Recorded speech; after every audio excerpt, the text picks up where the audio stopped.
Assalamualaikum warahmatullahi wabarakatuh dan selamat pagi. So, pagi ini kita akan menyambung kelas kita dalam tajuk reka bentuk.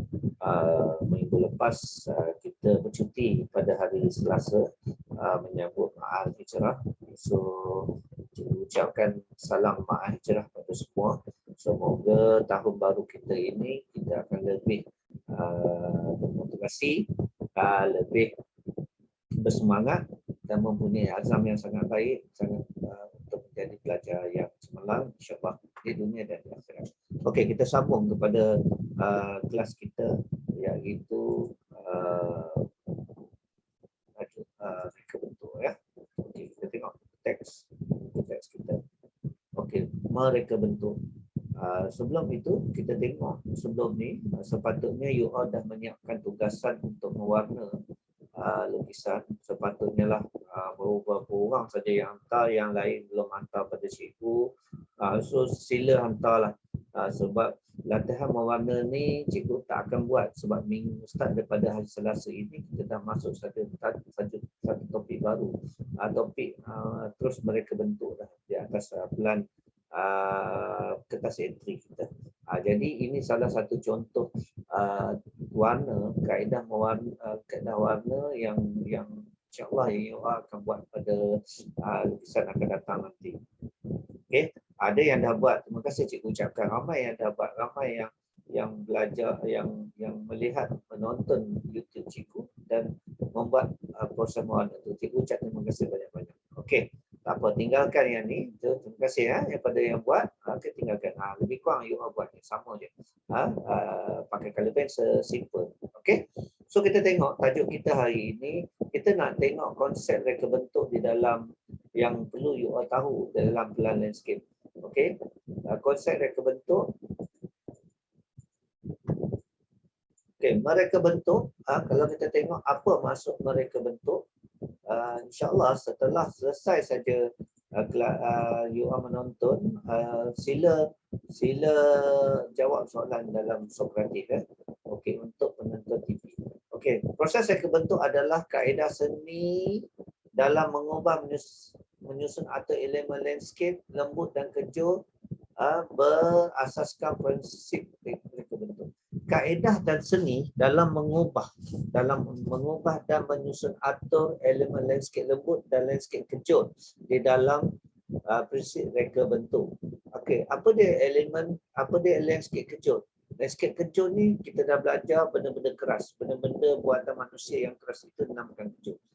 Lembut ni tumbuh-tumbuhan, air itu dipanggil landscape lembut. Ia juga adalah seni dan sains dalam pemilihan dan menyusun atur elemen landscape yang bersesuaian seperti tumbuh-tumbuhan, struktur buatan manusia, elemen air, batu batan, sebagainya untuk mewujudkan suatu ruang luaran yang mempunyai nilai estetik dan kondusif. Kita membina, kita mencipta, kita membuat pelan, kita mereka bentuk landscape untuk mendapatkan nilai estetik dan juga kita nak hidup dalam keadaan yang kondusif. Estetik ni cantik lah. Kondusif ni kita selesa. Okay, ada beberapa prinsip reka bentuk yang perlu awak tahu. Yang pertama, prinsip reka bentuk yang pertama iaitu titik tumpu. Focal point. Focal point. Dalam satu desain kita dia mesti ada focal point. Apa yang menjadi tumpuan kita yang paling utama? Kalau awak pergi ke Putrajaya, focal point dia di mana? Putrajaya, focal point dia adalah Masjid Putrajaya. Focal point. Kalau you all tengok di tempat lain, contoh di Alostar, focal point di mana? Menara Alostar. Jadi focal point ni tempat tumpuan. Jadi lukisan kita bermula daripada focal point dan bawa ke tepi. Dia tak boleh banyak sangat benda yang kita nak buat focal point. Focal point tu ada satu saja. Okey, kalau kita tengok focal point ni saiz elemen yang besar berbanding yang lain. Warna lebih menyelah. Tanaman punya struktur yang berbeza membentuk elemen landscape yang unik. Okey, contoh. Focal point di kawasan ini adalah air pancut. Air pancut ni merupakan focal point. Air pancut ni focal point. Yang lain tu kita cantik. Kalau sekolah kita agak-agak ruang mana focal point? Focal point tu round board tu. Round board sekolah kita tu adalah focal point. Tempat paling utama dalam drawing ni focal point. Selalu focal point ni duduk di tengah-tengah. Selalu focal point ni duduk di tengah-tengah drawing kita.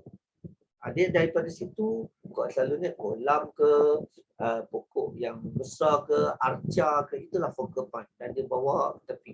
Dan focal point selalunya lebih tinggi, lebih besar, lebih nampak berbanding sekeliling dia. Okey, itu yang pertama, focal point, titik tumpu. Yang kedua, simetri. Okey, kita kata apa dia kata simetri? Satu sisi reka bentuk taman adalah sama dengan yang lain. Ia juga dapat ditakdirkan seperti gambaran cermin dengan reka bentuk taman yang dibagi sama rata. Kedua-dua bahagian tak memiliki kesamaan sebilangan, bentuk dan lain-lain. Dapat wujudkan dengan kesamaan bentuk, jenis, warna dan okey. Saiz dan bilangan elemen adalah sama di kedua-dua bahagian. Maksud dia kiri, kanan sama. Baru nampak tak serabut pasal kita pakai titik simetri. Kita nak kalau kita buat ruang taman nanti, kita akan memilih kawasan-kawasan di kawasan sekolah kita untuk awak design. Cikgu dah ada ukuran dia dah. Cikgu dah ada ukuran dan you akan design. Design macam mana nak make up, nak menghias kawasan-kawasan tersebut. Bagi cantik dengan ideal landscape. Macam ni ideal landscape lah ni. Bangunan ini merupakan focal point dia. Ini focal point. Jadi nak ke focal point ni, ni kawasan dia. Kawasan-kawasan ni yang kita, dan dia buat simetri. Jadi dari jauh kita nampak kiri dan kanan ni sama saja. Contoh yang ni juga. Okey. Kiri kanan sama. Tak boleh ikut sini pokok lain, ikut sini pokok lain. Dia jadi pelik. Kecuali taman tu ada tema dia. Dia ada tema dia. Tak apa. Macam ni nampak focal point. Ini titik simetri. Sebelah kiri dan sebelah kanan. Sama juga yang sebelah kiri dan sebelah kanan. Prinsip yang kedua. Prinsip pertama tadi focal point. Prinsip yang kedua titik simetri. Kita tengok yang ketiga. Yang ketiga tidak simetri. Asymmetrical. Menggunakan pelbagai bentuk, warna, tekstur untuk mewujudkan keseimbangan sesuatu kawasan. Ia dapat dilihat seperti tema yang berlainan dengan masing-masing punya keseimbangan yang sama dari bilangan, tetapi bentuk berbeza bentuk, warna dan saiz. Elemen landscape yang digunakan sama tapi disusun berlainan. Terdapat juga saiz dan warna yang berbeza, sama ada bentuk dengan susun. Okey, yang ni berdasarkan tema. Macam ni. Tema dia tema nak jalan. Tema dia kita nak santai berjalan kaki. Nampak? Takkanlah kita nak. Dia boleh tak kita buat di tengah-tengah ni? Boleh buat macam simetri.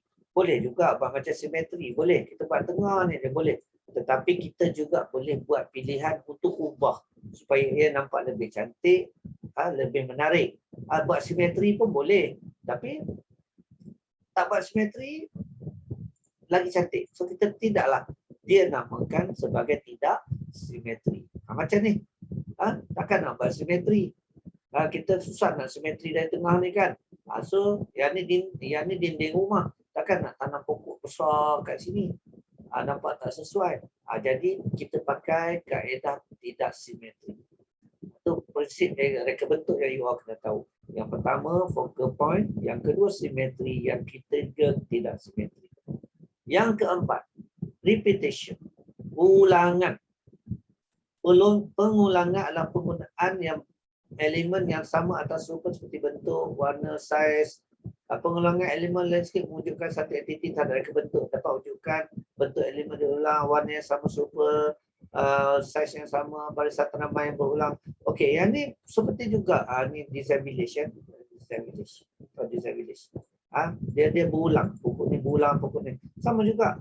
Kita buat pagaran, pokok pagaran. Dia memakai konsep ulangan. Pagar sama je pokok yang kita buat pagaran tu, yang pokok renek sama je. Semua pokok bunga siantan, izora sama je macam sekolah kita. Ulangan straight daripada koperasi depan makmal sehinggalah pintu depan.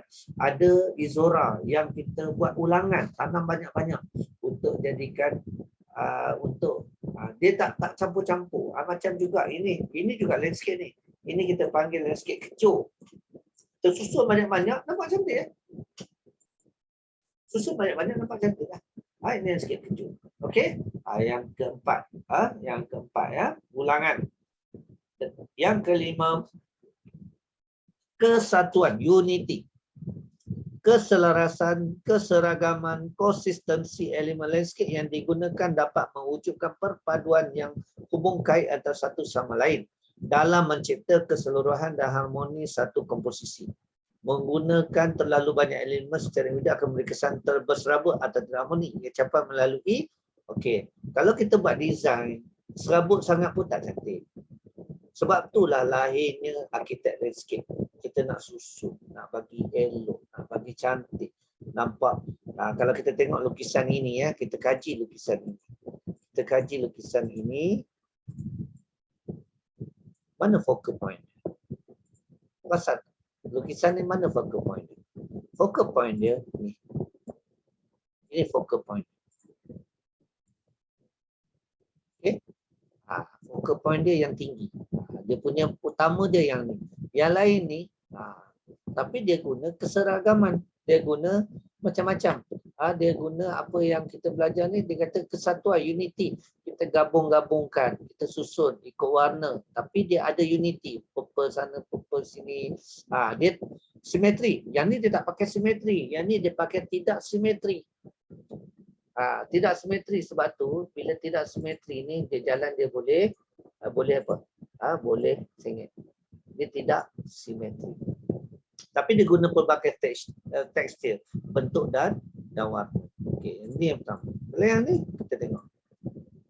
Okey, kecilkan sikit. Okey, kalau yang ni dia pakai bentuk bulat. Idea dia bulat. Dia kumpul bulat kecil, bulat besar, bulat kecil, bulat besar. Mungkin taman ni nama dia bulatan. Jadi semua benda bulat. Dan dia buat struktur kecoh bulat dan ada satu ruang rehat bulat, dan dia tambah lagi dengan keindahan pokok-pokok rumput. Ada kalau kita tengok focal point-nya di mana? Kalau gambar ni, focal point dia di mana? Inilah focal point dia. Tumpuan dia sebenarnya yang ni. Kita tak bolehlah tanam kat depan ni pokok tinggi-tinggi. Terhalanglah dia. Itu maksudnya focal point. Jadi nanti kalau buat design, kita kena tahu, kena ambil berat perkara-perkara ni. Yang kelima, ringkas, simple. Simple. Jangan crowded sangat. Jangan kalut sangat. Jangan terlalu macam hutan. Tak boleh. Dia kena simple, ringkas, tetapi menarik. Jadi kena masing-masing lah. Yang tu masing-masing. Kalau cikgu suka simple. Macam ni cantik Cuma kalau cikgu tak suka lah pokok ni. Cikgu akan cari pokok simple. Simple. Ni ada pokok besar ni cikgu tak minat ni. Pokok jenis tinggi-tinggi ni. Jadi masing-masing. Itu atas design masing-masing. Ini belakang rumah. Cantik simple. Ni simple, nampak dia ada satu. Ni tanam satu. Ada orang mungkin dia akan tanam penuh ni. Ada orang mungkin dia akan tanam penuh ni sampai nak jalan pun tak boleh. Tetapi masing-masing lah. Kalau kita ambil konsep simple, so kita tahu apa itu simple. Okey, dan kita kena tahu tempat dia di mana untuk jadi, macam mana kita dah bincang itu kan. Okey, kepelbagaian. Yang ni orang serabut ni, kepelbagaian. Dia boh boh macam-macam. Pelbagai boleh janji boleh jalan. Ni boleh jalan ni cukup lah. Ini asal ada dia tanam pisang, dia tanam semua dia tanam. Ini ada juga. Dia ada juga. Jadi kepelbagaian macam ni. Dia seronok tengok macam tu. Okey, ni kepelbagaian kan macam-macam tanam. Ini konsep sebelah air terjun kan cantik. Allah, sejuk rasa. Okey, tanam pokok-pokok keliling dia, tanam keladi tanam keladi apa semua. Dia kepelbagaian. Okey. So di sini kalau kita ulang ada enam elemen utama, 6 konsep reka bentuk yang perlu you all tahu. Yang pertama, prinsip reka bentuk yang pertama focal point. Prinsip yang kedua simetri. Prinsip yang ketiga, tidak simetri. Tidak simetri. Prinsip yang keempat, ulangan. Prinsip yang kelima, kesatuan, unity. Prinsip yang keenam adalah keringkasan. Dan yang ketujuh, yang terakhir adalah kepelbagaian. Jadi nanti bila awak buat design, pastikan kita faham benda-benda macam ni. Kita faham prinsip dia. Prinsip dia apa. Mesti ada focal point. Mesti simple. Simple. Dan dia berulang. Dia berulang. Baru nampak, wow, cantik, berulang. Nampak tunjuk, berulang. Kalau kita tak pakai simetri, tidak simetri. Macam tidak simetri. Kalau kita kata kita kotak, simetri. Yes, pastikan kiri dan kanan itu sama. Alright? Okay. So, kalau you all dah faham semua ini, benda ni boleh tengok dalam buku tab 163 yang cikgu dah share. Okay, pastikan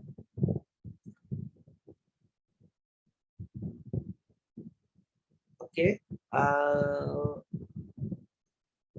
Kalau kita tengok, kena pasti, okay, aktiviti 4.4, kena pasti prinsip-prinsip reka bentuk landscape yang terdapat dalam gambar-gambar taman yang diberikan di bawah. Okay, kalau kita tengok ni, ini konsep dia apa? Ini konsep dia, konsep apa? Ini berkonsepkan, sorry. Ini berkonsepkan kepelbagaian. Kepelbagaian. Tanah kepelbagaian. Campur pokok, apa semua. Yang ni dipanggil apa? Konsep ulangan dan simetri. Ulangan. Ini ulangan non simetri, tapi dia ulangan. Nampak pokok-pokok ni ditanam banyak-banyak, nampak cantik. Di dalam apa ni? Di dalam kita panggil dia planting box. Lepas tu dia buat pagaran. Ni pagar, dia buat pagar. Pagar berbentuk daripada semen ferro. So ini dipanggil ulangan. Okay? Alright. Yang ini mengenal pasti komponen dalam plan landscape. Okay, komponen. Okay. Alright. So itu saja untuk hari ini. InsyaAllah nanti jawab soalan dalam Sokratif. Tak banyak soalan untuk penentuan TP. So cikgu hanya beri rakaman hari ini supaya cikgu ingin meringankanlah masa untuk you all online. Okay, pakai YouTube ni ringan sikit lah. Alright, itu saja kelas kita hari ini. InsyaAllah kita akan sambung dalam Telegram itu nanti. Okay, itu saja. Assalamualaikum warahmatullahi wabarakatuh. Semua. Bye-bye.